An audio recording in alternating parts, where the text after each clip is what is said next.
Bueno, en primer lugar, les saludo con la rica paz de nuestro Señor Jesucristo. Estoy muy contento y agradecido al Señor por la Biblia que bueno, me donó el hermano, que el Señor lo siga bendiciendo.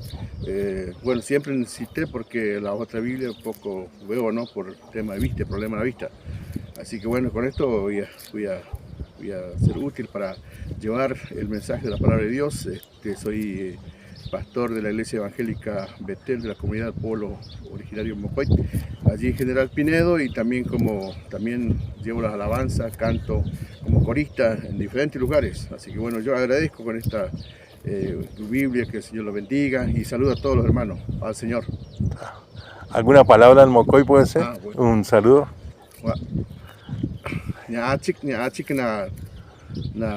hermano, ni me la Biblia, ñaachik hermano, que el Señor lo bendiga. Gracias. Sí.